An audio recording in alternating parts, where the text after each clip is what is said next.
जब आप रात के शांत आकाश की ओर देखते हैं, तब वास्तव में क्या देखते हैं?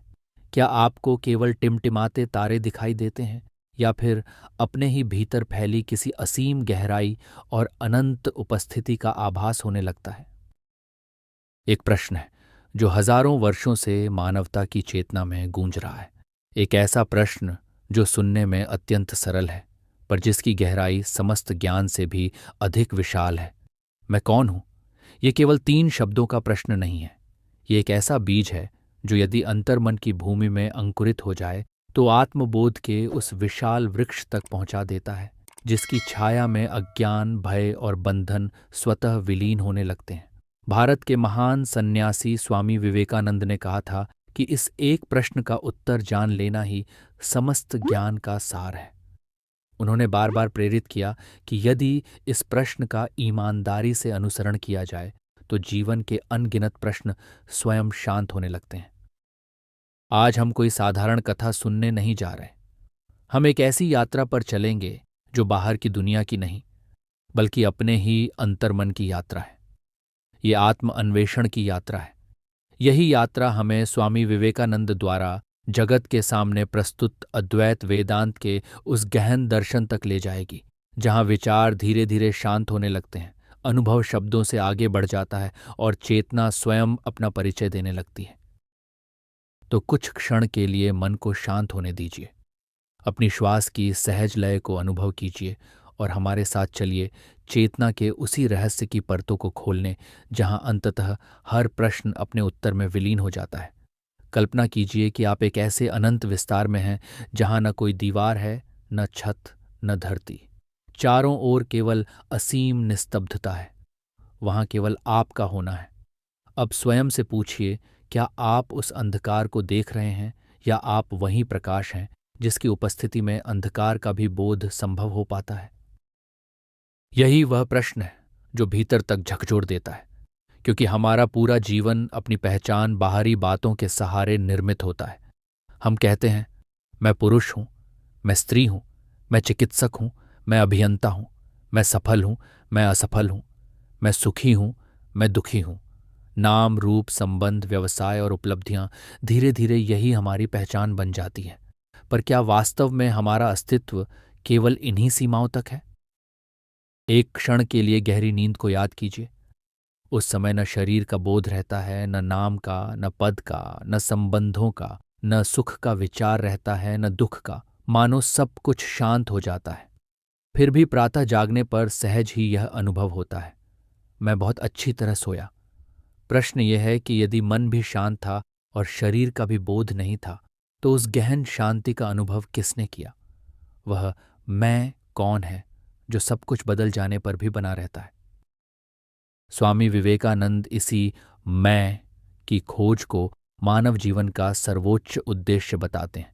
उनके अनुसार वेदांत किसी मत या विश्वास का नाम नहीं, बल्कि अपने वास्तविक स्वरूप को प्रत्यक्ष जानने का विज्ञान है।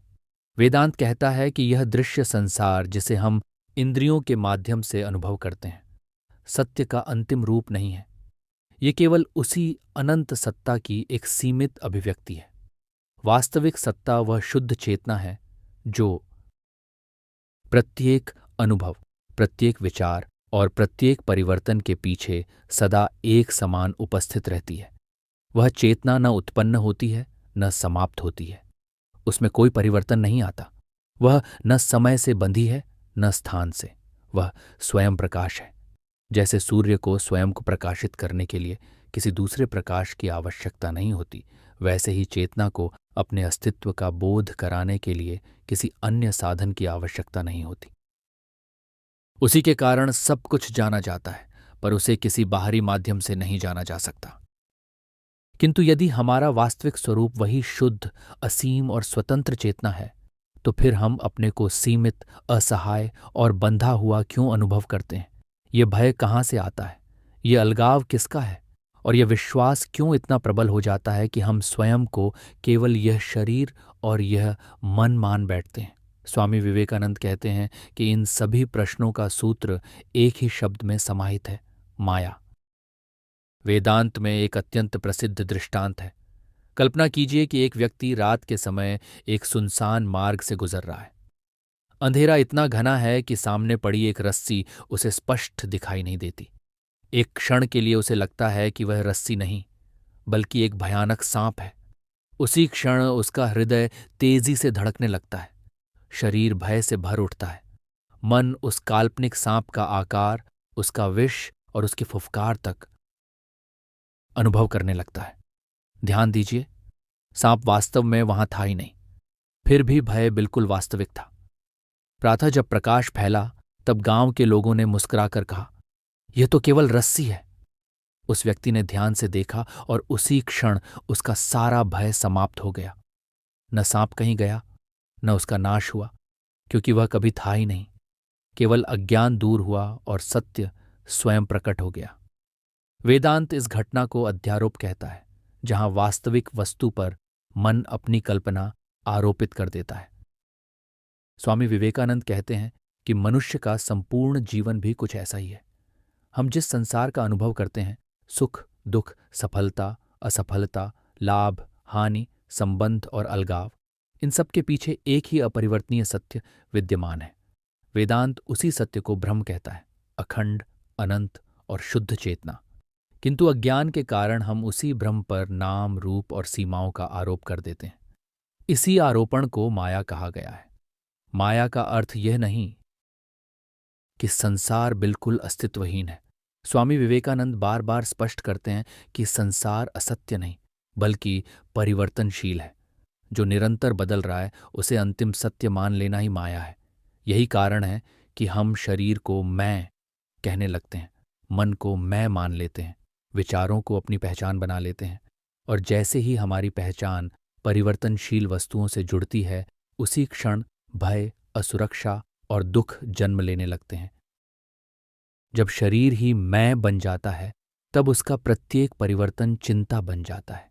जब मन ही मैं बन जाता है, तब प्रत्येक विचार हमारी शांति को प्रभावित करने लगता है। और जब संसार ही अंतिम सत्य प्रतीत होने लगता है, तब प्रत्येक परिवर्तन हमें भीतर से हिला देता है। रस्सी का ज्ञान होते ही सांप का भय अपने आप समाप्त हो जाता है। उसी प्रकार जब अपने वास्तविक स्वरूप का बोध हो जाता है, तब माया का प्रभाव भी धीरे धीरे समाप्त होने लगता है। किंतु यह ज्ञान केवल तर्क से प्राप्त नहीं होता, इसके लिए अनुभव की आवश्यकता होती है। यहीं से आरंभ होती है उस युवा साधक की यात्रा, जिसने केवल विश्वास से संतोष नहीं किया, वह स्वयं सत्य को देखना चाहता था।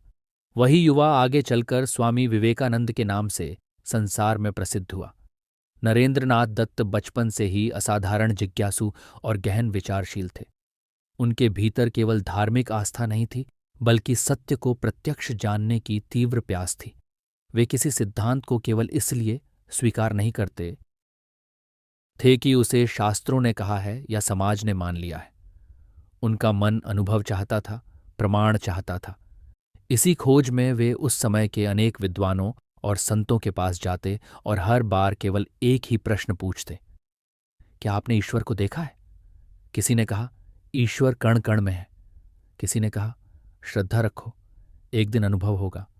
उत्तर अनेक थे, पर नरेंद्र का हृदय शांत नहीं हुआ। वे किसी और के विश्वास को अपना विश्वास नहीं बनाना चाहते थे, वे स्वयं सत्य का अनुभव करना चाहते थे। इसी खोज ने उन्हें दक्षिणेश्वर पहुंचा दिया, जहां उनकी भेंट महर्षि रामकृष्ण परमहंस से हुई। नरेंद्र ने उनसे भी वही प्रश्न किया, क्या आपने ईश्वर को देखा है? इस बार उत्तर बिल्कुल भिन्न था। रामकृष्ण ने अत्यंत सहज भाव से कहा, हाँ, देखा है, उतनी ही स्पष्टता से जितनी स्पष्टता से मैं तुम्हें देख रहा हूं, बल्कि उससे भी अधिक। यह उत्तर केवल शब्द नहीं था, उसमें प्रत्यक्ष अनुभव का आत्मविश्वास था। फिर भी नरेंद्र की तार्किक बुद्धि तुरंत संतुष्ट होने वाली नहीं थी। वे प्रत्येक बात को परखना चाहते थे। जीवनियों के अनुसार एक दिन जब वे रामकृष्ण के पास बैठे थे, तब रामकृष्ण ने उन्हें हल्का सा स्पर्श किया। उस एक क्षण में नरेंद्र को ऐसा अनुभव हुआ मानो समस्त जगत की सीमाएं विलीन हो रही हों। मैं और जगत के बीच का भेद जैसे मिटने लगा। वे घबरा उठे और बोले, आप मेरे साथ क्या कर रहे हैं? मेरे माता पिता हैं। रामकृष्ण मुस्कुराए और उन्होंने अपना हाथ हटा लिया।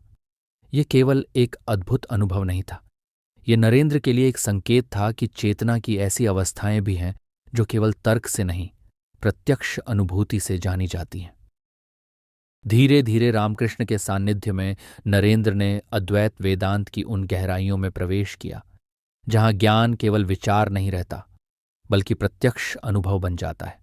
रामकृष्ण ने उन्हें सिखाया कि सत्य कहीं बाहर छिपा नहीं है, उसे प्राप्त नहीं करना बल्कि पहचानना है। ईश्वर कोई दूर स्थित सत्ता नहीं बल्कि वही चेतना है जो प्रत्येक जीव के भीतर समान रूप से प्रकाशित है।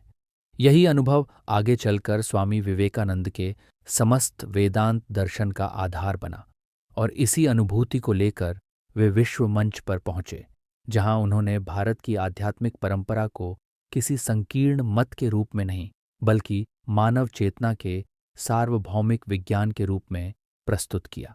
तो फिर यह अद्वैत वेदांत क्या है? अद्वैत का शाब्दिक अर्थ है जो दो नहीं है।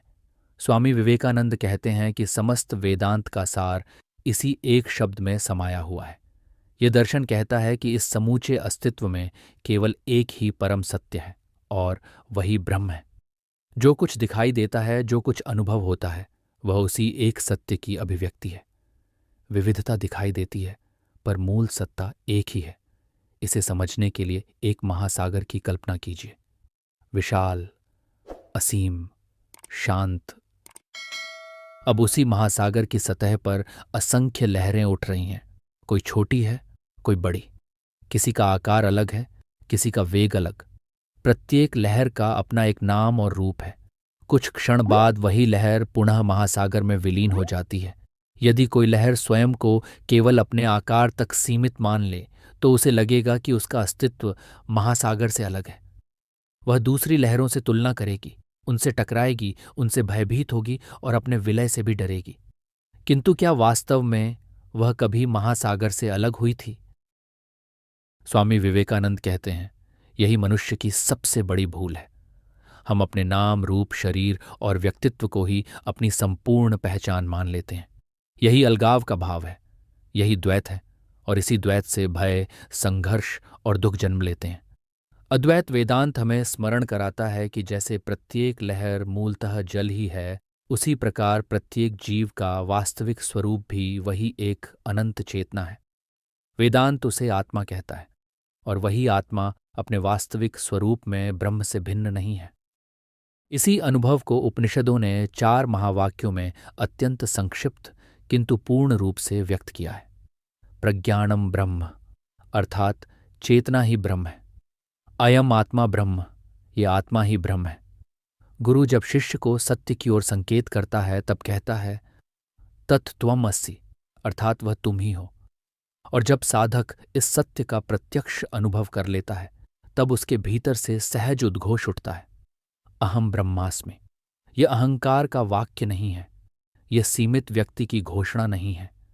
ये उस चेतना की पहचान है जिसने स्वयं को शरीर, मन और व्यक्तित्व की सीमाओं से परे जान लिया है। यही अद्वैत का अनुभव है। किंतु यहां एक अत्यंत महत्वपूर्ण बात समझना आवश्यक है। इन वाक्यों को पढ़ लेना और इनके सत्य का प्रत्यक्ष अनुभव कर लेना, दोनों में उतना ही अंतर है जितना किसी नदी का मानचित्र देखने और स्वयं उस नदी में उतरकर उसके जल का स्पर्श करने में। स्वामी विवेकानंद बार बार कहते हैं कि वेदांत केवल विचार नहीं है, यह अनुभव का विषय है।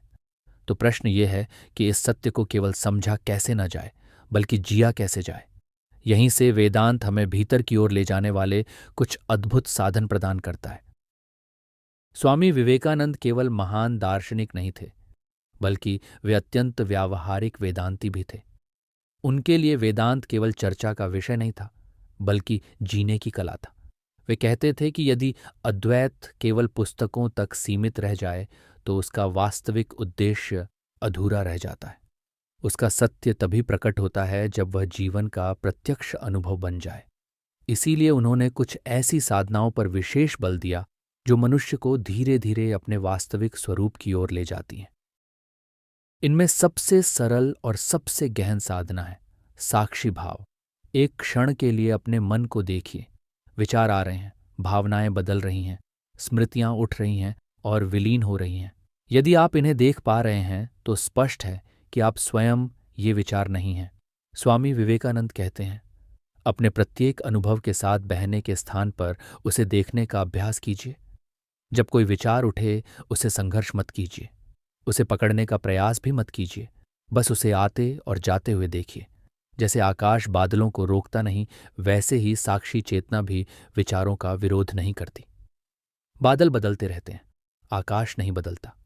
इसी प्रकार सुख और दुख आते हैं, क्रोध और प्रेम आते हैं, भय और उत्साह आते हैं, किंतु जो इन सबका साक्षी है वह सदैव एक समान रहता है।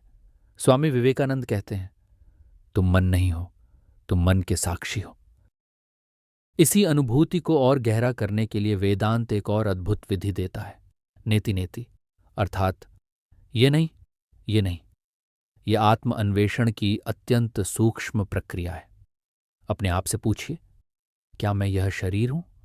यदि शरीर बदलता रहता है और मैं उसके परिवर्तन को जानता हूं, तो जानने वाला शरीर कैसे हो सकता है? इसलिए नेति, मैं शरीर नहीं हूं। फिर पूछिए, क्या मैं यह मन हूं? यदि विचार आते जाते रहते हैं और मैं उन्हें देख सकता हूं, तो देखने वाला विचार कैसे हो सकता है? फिर नेति, मैं मन भी नहीं हूं। इसी प्रकार एक एक करके हर उस पहचान को छोड़ते जाइए जिसे देखा, जाना या अनुभव किया जा सकता है। अंततः जो शेष रह जाता है उसे किसी शब्द में बांधा नहीं जा सकता। वही साक्षी है, वही शुद्ध चेतना है, वही आत्मा है। इसी सत्य को समझाने के लिए उपनिषद एक और अत्यंत सूक्ष्म विवेक प्रस्तुत करते हैं, जिसे पंचकोश विवेक कहा जाता है। वेदांत कहता है कि आत्मा 5 आवरणों से आच्छादित प्रतीत होती है। अन्नमय कोश, ये भौतिक शरीर; प्राणमय कोश, जीवन शक्ति; मनोमय कोश, मन, विचार और भावनाएं; विज्ञानमय कोश, बुद्धि और अहंकार; और आनंदमय कोश, वह सूक्ष्म अवस्था जहां गहन शांति का अनुभव होता है। किंतु स्वामी विवेकानंद स्पष्ट करते हैं कि मनुष्य इन 5 कोशों में से कोई भी नहीं है, वह इन सभी का साक्षी है। जब साधक विवेक के द्वारा इन आवरणों को एक एक करके समझने लगता है, तब धीरे धीरे उसकी पहचान सीमित व्यक्तित्व से हटकर शुद्ध चेतना में स्थिर होने लगती है। यही वेदांत की यात्रा है, धीमी, गहन और भीतर से रूपांतरित कर देने वाली। यही कारण है कि स्वामी विवेकानंद का अटूट विश्वास था कि प्रत्येक मनुष्य के भीतर इस परम सत्य को जानने की पूर्ण क्षमता पहले से ही विद्यमान है। अब एक अंतिम प्रश्न शेष रह जाता है, यदि यह सब सत्य है तो इसका हमारे दैनिक जीवन से क्या संबंध है? स्वामी विवेकानंद के लिए वेदांत संसार से दूर जाने का मार्ग नहीं था। उनके लिए वेदांत संसार के बीच रहते हुए भी स्वतंत्र रहने की कला था। यह पलायन का दर्शन नहीं, बल्कि निर्भय, जागरूक और करुणामय जीवन जीने का विज्ञान है। जब धीरे धीरे यह समझ गहरी होने लगती है कि हमारा वास्तविक स्वरूप यह परिवर्तनशील शरीर या चंचल मन नहीं, बल्कि शुद्ध चेतना है, तब जीवन को देखने का दृष्टिकोण बदलने लगता है। असफलता का भय अपना प्रभाव खोने लगता है। सफलता अहंकार का कारण नहीं बनती। परिस्थितियां आती जाती रहती हैं, पर भीतर एक ऐसी स्थिरता जन्म लेने लगती है जिसे बाहरी परिवर्तन आसानी से विचलित नहीं कर पाते। और जब यह अनुभव होने लगता है कि वही चेतना प्रत्येक जीव में समान रूप से प्रकाशित है, तब भेदभाव धीरे धीरे कम होने लगता है। ईर्ष्या के स्थान पर सम्मान आता है, घृणा के स्थान पर करुणा, और सेवा किसी कर्तव्य की तरह नहीं, बल्कि अपने ही विस्तृत स्वरूप के प्रति सहज प्रेम बन जाती है। यही स्वामी विवेकानंद का व्यावहारिक वेदांत है। प्रत्येक जीव में उसी दिव्यता का दर्शन करना, प्रत्येक सेवा में उसी चेतना की उपासना करना। इसीलिए उन्होंने कहा था, जीव सेवा ही शिव सेवा है। जब साक्षी भाव धीरे धीरे जीवन का स्वभाव बनने लगता है, तब मन हमारा स्वामी नहीं रहता, वह एक श्रेष्ठ साधन बन जाता है। निर्णय अधिक स्पष्ट होते हैं, एकाग्रता गहरी होती है, और भीतर ऐसी स्वतंत्रता का अनुभव होने लगता है जिसे कोई बाहरी परिस्थिति छीन नहीं सकती। आज हमने एक सरल प्रतीत होने वाले प्रश्न से यात्रा आरंभ की थी, मैं कौन हूं? यही प्रश्न हमें माया के रहस्य तक ले गया। वहीं से स्वामी विवेकानंद की खोज का मार्ग खुला। फिर अद्वैत वेदांत ने हमें ब्रह्म, आत्मा और चेतना की उस एकता का संकेत दिया जिसे शब्द केवल छू सकते हैं, पूर्णतः व्यक्त नहीं कर सकते। किंतु इस यात्रा का सबसे महत्वपूर्ण सत्य यह है कि इसे केवल सुनकर पूरा नहीं किया जा सकता। वेदांत कोई सिद्धांत नहीं जिसे स्वीकार कर लिया जाए। यह एक निरंतर जागरण है, एक ऐसी खोज जिसे प्रत्येक क्षण जीना होता है। स्वामी विवेकानंद का अमर आह्वान आज भी उतना ही प्रासंगिक है। उठो, जागो और तब तक मत रुको जब तक लक्ष्य प्राप्त न हो जाए। और वह लक्ष्य कहीं बाहर नहीं है, वह अपने ही वास्तविक स्वरूप का प्रत्यक्ष बोध है। इसलिए स्वयं को कभी सीमित मत समझिए। आप केवल एक छोटी सी लहर नहीं हैं जो महासागर में उठी और विलीन हो जाएगी। आपका वास्तविक स्वरूप स्वयं वह असीम महासागर है जिसमें असंख्य लहरें उठती हैं और शांत हो जाती हैं, पर महासागर सदैव एक सा रहता है। जीवन को पूर्णता से जिए, अपने सभी कर्तव्यों का निष्ठा से पालन करें, प्रेम करें, सीखें, सेवा करें, लेकिन भीतर सदैव स्मरण रहे कि आपका वास्तविक अस्तित्व इन सब अनुभवों का साक्षी है। अगली बार जब कुछ क्षणों का मौन मिले तो स्वयं से केवल एक प्रश्न पूछिए, मैं कौन हूं? उस प्रश्न का उत्तर तुरंत खोजने का प्रयास मत कीजिए। उसे अपने भीतर उतरने दीजिए, उसे अपने मौन में गूंजने दीजिए। धीरे धीरे एक ऐसा उत्तर प्रकट होगा जिसे शब्द व्यक्त नहीं कर सकते, क्योंकि वह उत्तर कोई विचार नहीं होगा, वह आपका अपना स्वरूप होगा। तत्त्वम् असि, वह तुम ही हो। यदि इस चिंतन ने आपके भीतर आत्म अन्वेषण की एक छोटी सी भी ज्योति प्रज्वलित की है, तो इस ज्ञान यात्रा में हमारे सहयात्री बनिए। चैनल को सब्सक्राइब कीजिए ताकि उपनिषदों, वेदांत और स्वामी विवेकानंद की ऐसी ही प्रामाणिक और गहन यात्राओं में हम साथ आगे बढ़ सकें। यदि यह वीडियो आपके अंतर्मन को स्पर्श कर पाया हो तो इसे उन लोगों तक भी पहुंचाइए जो अपने जीवन के गहरे प्रश्नों के उत्तर खोज रहे हैं, और टिप्पणी में हमें अवश्य बताइए, मैं कौन हूं? इस प्रश्न ने आपके भीतर कौन सा नया विचार या अनुभव जगाया? अंत में स्वामी विवेकानंद की शिक्षा को स्मरण करते हुए, ज्ञान का सर्वोत्तम सम्मान केवल उसे जानने में नहीं बल्कि उसे जीवन में उतारने और आगे बांटने में है। धन्यवाद।